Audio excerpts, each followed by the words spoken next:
అందరికీ నమస్కారం. మన చేతిలో మన అదృష్టం కార్యక్రమంలో ఇంతకుముందు కొంతవరకు తెలుసుకున్నాం. ఇక మరి కొంచెం ఈ భాగంలో తెలుసుకుందాం. ఒక్కొక్కటి అర్థమైనట్టు మీకు తెలియజేస్తున్నా. గ్రహాల గురించి తెలుసుకుందాం. ఇంతకుముందు కూడా తెలుసుకున్నాం. చేతిలో నిలువు రేఖల గురించి, గ్రహాల గురించి తెలుసుకుందాం.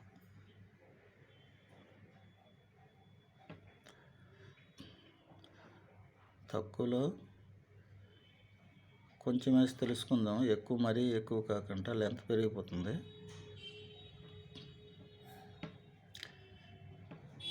కొంచెం తెలుసుకుంటుంటే మీకు అర్థమవుతుంది.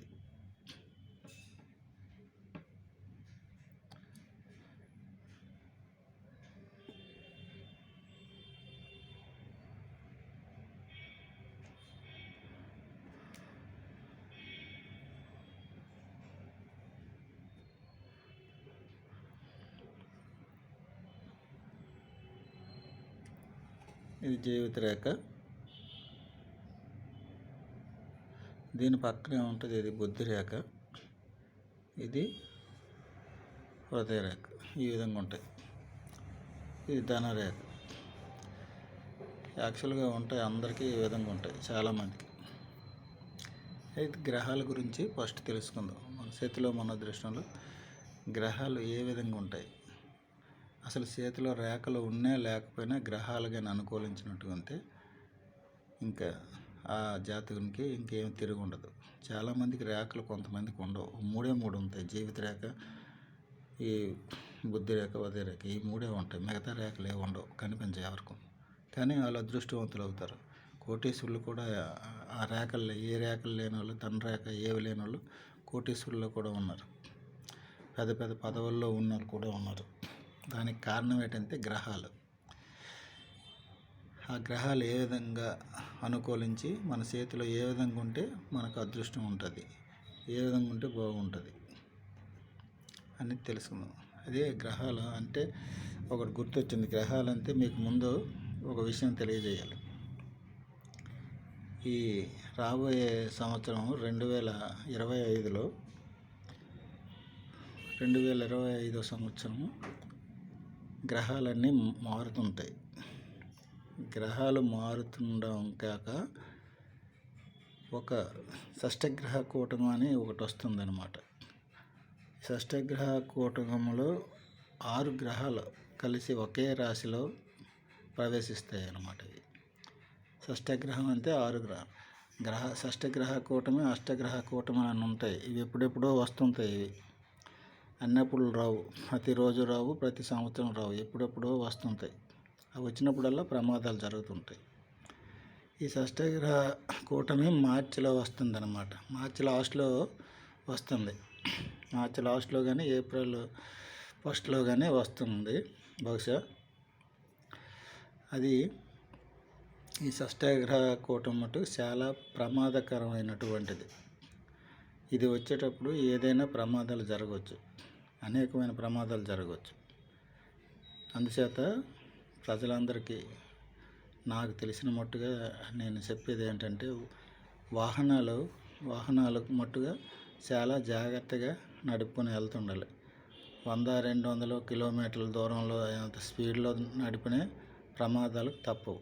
వాహన ప్రమాదాలు ఎక్కువగా ఉంటాయి. అందుచేత ఇది తెలిసిన మట్టుగా మీరు 6 నెలలు వరకు, అంటే షష్టగ్రహ కూటమి వచ్చిన 6 నెలల వరకు కూడా ఏవో ఒక ప్రమాదాలు జరుగుతూ ఉంటాయి భూలోకం మీద. ఎక్కడైనా ఉన్నా సరే, భూలోకం అంటే అంత లెక్కను అన్ని దేశాలతో కలిపి ఎక్కడైనా జరగవచ్చు. ప్రమాదాలు మటుకు జరుగుతుంటాయి. అయితే అనేకమైన ప్రమాదాలు అండి.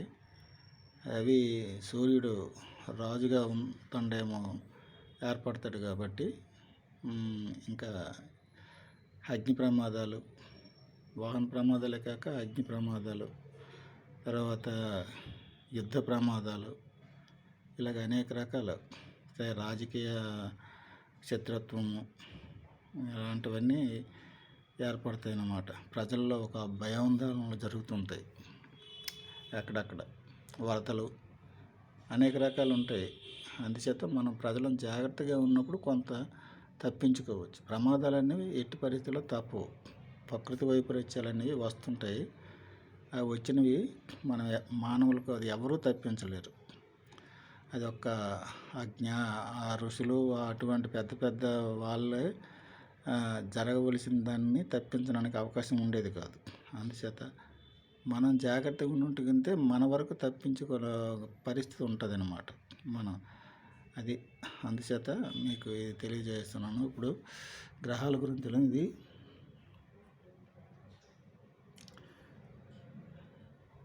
కొంతమంది టీవీల్లో చెప్తుంటారు, ఇక అంతమైపోద్ది భూమి, ఇంకా సరి అని చెప్తుంటారు. అవన్నీ ప్రజలు నమ్మకండి, భయపెట్టడం అని టీవీల్లో చెప్పినవన్నీ. ఇంకా ఎక్కడ 4,32,000 సంవత్సరాల కలియుగం. 4,32,000 ఇప్పుడు 2025 సంవత్సరం అన్నమాట. క్యాలెండర్ ప్రకారం, కాలచక్ర ప్రకారం 2025 సంవత్సరాల కలియుగం వచ్చి అవుతుంది. ఇంకెక్కడ 4,11,000 సంవత్సరాలు ఉన్నది కలియుగం అంతంకి.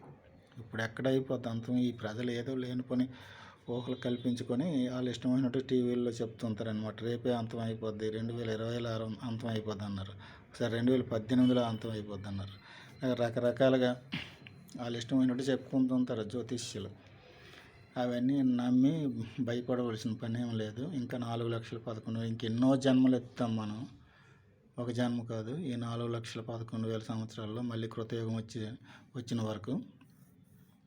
అలాంటిది ఇప్పుడు ఏమో అంత ప్రమాదాలు ఏమో జరిగిపోవు, కానీ ప్రకృతి వైపరీత్యాలు మటుకు జరుగుతుంటాయి. వాటిని అక్కడక్కడ ప్రమాదాలు జరుగుతుంటాయి. అంత తప్పించి భూమి మటుకు ఎప్పుడు అంతం అయిపోదు. భూమి ఎప్పుడు ఇలాగే ఉంటుంది. యుగం మారుతున్నా ఈ భూమి ఇలాగే ఉంటుంది. యుగాలు మారుతుంటాయి. కలియుగం మారిన తర్వాత కృతయుగం వస్తుంది. మళ్ళీ అక్కడి నుంచి క్యాలెండర్ ప్రకారం 1 కులయుగం, కృతయుగంలో 1 అని వస్తుంది. 2, 3, 4 అలా జనవరి, ఫిబ్రవరి అలాగే వస్తాయి డేట్లు. కానీ ఇది మటుకు భూమి మటుకు అంతం అయిపోయి మళ్ళీ కృతయుగం పోతే త్రేతాయుగం వస్తుంది, మళ్ళీ ద్వాపరయుగం వస్తుంది, మళ్ళీ కలియుగం వస్తుంది. ఇలాగా ఒక మన్వంతరం అవ్వాలన్నమాట. ఎప్పుడో అప్పుడు బ్రహ్మకు ఒక రాత్రి అవుతుంది. అది చెప్పుకోవాలంటే చాలా టైం తీసుకుంటుంది.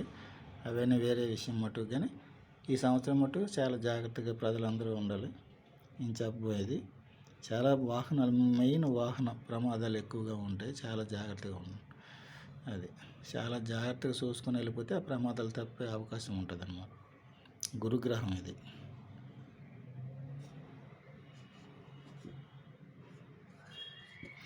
ఈ గురుగ్రహం అంటే గురువు అంటే బృహస్పతి కూడా అని కూడా అంటారు. ఈ గురుగ్రహం అనేది మన అన్ని గ్రహాల కంటే పెద్ద గ్రహం. అన్ని గ్రహాల కంటే పెద్ద గ్రహం ఏదంటే గురుగ్రహమే. చాలా పవర్ఫుల్ అయింది కూడాను. ఈ గ్రహం ఎలాగ ఉండాలంటే, మనం మొత్తం గ్రహాలు 9 గ్రహాలు చేతిలో ఉంటాయి చెప్పుకోలేం, కానీ 1-2 గ్రహాల వరకు చెప్పుకోగలం. ఈ గ్రహం ఎలాగ ఉంటుందంటే అన్నిటికంటే పెద్దగా ఉంటుంది అన్ని గ్రహాల కంటే. ఒకటి. రెండోది, మిగతా గ్రహాల కంటే ఎత్తుగా ఉంటుంది. ఈ భాగం ఎత్తుగా ఉంటుంది. సమాంతరంగా ఉండాలి, ఎత్తుగా ఉండాలి. ఎత్తుగా ఉన్నప్పుడు ఇక్కడ ఒక రేఖ కానీ 2 రేఖలు కానీ ఉంటాయి. ఇది గురుజాతకుడు అంటారు దీనికి. అన్నిట్ల మీద ఇతనిదే పైచేయి ఉంటుంది. ఇతని హోదా, పలుకుబడి, గౌరవం అన్నీ ఉంటాయి అన్నమాట. 2, 3 కూడా ఉండొచ్చు. ఒక్కొక్కరికి 2 ఉంటాయి, 3 ఉంటాయి, 1 ఉంటుంది. ఈ విధంగా ఉంటాయి. ఇక్కడే ఉండి ఒక వలయం కూడా ఉండొచ్చు.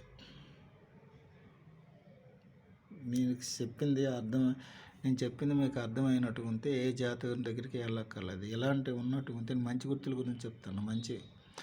మంచి స్థానాలు, మంచి వాటి గురించి చెప్తాను. ఏ జాతకుని దగ్గర ఎక్కడికి ఏ జ్యోతిష్యం దగ్గరికి వెళ్ళాలి. ఇలాగానే ఉన్నట్టు ఉంటే అతనికి మంచి, అసలు రాష్ట్రంలోనో దేశంలోనో అన్ని పదవుల్లోనూ అతీతమైన పదవులలోనూ ఉంటాడనమాట. చాలామంది 1,00,000 మంది, 2,00,000 మంది అంత జనాభా అతనికి. దీని ప్రకారం అతనికి మటుకు హోదా, పలుకుబడి అన్నీ ఉంటాయి. అతని వెనకాల అందరూ తిరుగుతారనమాట. అంత పలుకుబడి ఉంటుంది. ఇలా ఉండాలన్నమాట. ఈ జాతకానికి. ఈయనకి ఏ రేఖలు అవసరం లేదు. హోదా, డబ్బు, పలుకుబడి మొత్తం అన్నీ, గౌరవం అన్నీ ఉంటాయి అన్నమాట. అంత పవర్ఫుల్ అయినటువంటిది ఈ గురు జాతకం. అలాగుంటుంది. ఏమి హెచ్చు తగ్గులు ఉండకూడదు, ఒక తక్కువ ఉండకూడదు, సమాంతరంగా ఉండాలి, ఎత్తులో ఉండాలన్నమాట. ఇప్పుడు ఇక చెయ్యి ఉందా, ఈ భాగం అనేది సమాంతరంగా ఉండాలి, ఎత్తుగా ఉండాలి. అన్నిటికంటే ఎక్కువ కూడా ఉండాలి స్థానం. గురుస్థానం అనేది ఎక్కువగా ఉండాలి, ఇటు పక్క పెరగకూడదు. కొంతమందికి ఇలా పెరుగు ఉంటుంది చెయ్యి, ఈ పక్క అలా పెరగకూడదు. అలాగే తక్కువ ఉండకూడదు, ఎక్కువ ఉండాలన్నమాట. ఈ భాగం అంతా ఎక్కడి వరకు ఉండాలన్నమాట. బుద్ధి రేఖ కిందకి కూడా వస్తాయి కొంతమందికి, స్థానం పెరిగి ఉంటుంది. అలా ఉంటుంది. ఈ విధంగా ఉంటుందండి. ఈ విధంగా ఉన్నప్పుడు ఆ జాతకునికి ఏ లోటుపాట్లు ఉండవన్నమాట. ఏ రేఖలు లేకుండా పడదు. ఏది నాకు రేఖలు లేవు కదా అని భయపడే అవసరం లేదు. గురుస్థానం కరెక్ట్గా ఉంది కాబట్టి అతనికి తిరుగులేని హోదా, పలుకుబడులు అన్నీ ఉంటాయి. అతను ఏది తెలుసుకుంటే అదే అవుద్ది అనమాట. అతని మాటే, ఇంకే వేరే మాట వినడనమాట.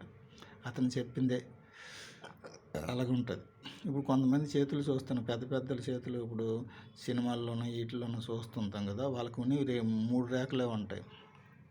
అలాగని అలా అంత అదృష్టవంతులు అవుతున్నారు. కారణం ఏంటంటే గ్రహాలు కానీ అనుకూలించినట్టుగా ఉంటే ఆ జాతకునికి ఎట్టి పరిస్థితిలో తిరిగి ఉండదు. గ్రహం అటు ముందు గుర్తుంచుకోండి. ఇది గురుగ్రహం అన్నది ఈ గురుస్థానం. గురుగ్రహం బృహస్పతి. ఈ గురుగ్రహం అన్నిటికంటే పొడవుగా ఉండాలి, అన్నిటి గ్రహాల కంటే ఎత్తుగా ఉండాలి. గుర్తుంచుకొని నెక్స్ట్ కూడా వేరే గ్రహం గురించి చెప్తాను. ఇప్పుడు మళ్ళీ టైం అయిపోతుంది. ఈ గ్రహం ఒక్కొక్క గ్రహం తీసుకోవలసి వస్తుంది. తక్కువ ఉన్నప్పుడు 2 గ్రహాలు తీసుకున్నాం, లేకపోతే ఈ గ్రహం ఎక్కువైంది కాబట్టి అదనంగా అన్నీ చెప్పేసాం కాబట్టి అందుచేత ఇప్పుడు ఇది ఒక్కదాని గురించే. ఇది తర్వాత ఎత్తుగా ఉండాలి. రవ్వంతా ఇటు సైడ్ కూడా రవిస్థానంలోకి వెళ్ళకూడదు, ఇటు కూడా వెళ్ళకూడదు. కొంతమందికి అటు ఉంటుంది. అందుచేత చెయ్యి ఇటు భాగం ఉంటుంది, అటు భాగం ఉంటుంది, ఎక్స్ట్రా అలా ఉండకూడదు. 1-2 గీతలు ఉండాలి, నిలువు గీతలు. అయితే నిలువు ఇంకో కొంతమందికి సపోజు ఇక్కడ కొంతమందికి చాలామందికి ఇక్కడ అడ్డు గీత ఉంటుందండి. అది మట్టుగా అట్టి ప్రమాదకరమైంది కాదు, కానీ ఏదో ఇది చుట్టాల నుంచి, బంధువుల నుంచి వాళ్ళు తక్కువగా చూస్తారనమాట. ఈ జాతకునికి తక్కువగా చూస్తారు, తక్కువ అంచనా వేసి తక్కువ ఈడేం పని చేయలేడు, ఇదేం చేయలేడు అని చూస్తాడు అనమాట. ఈ 2 గీత, ఈ గీతను పట్టించుకోక్కర్లేదు. ఈ గీతలు మటుకు ఇంపార్టెంట్. ఉంటే, లేకపోతే ఏం చేయలేము. ఉన్న వాళ్ళకి చెప్తాను నేను. అదృష్టవంతులకి ఇలాంటివి ఉంటాయి, అవి చెప్తాను. అందరికీ నమస్కారం.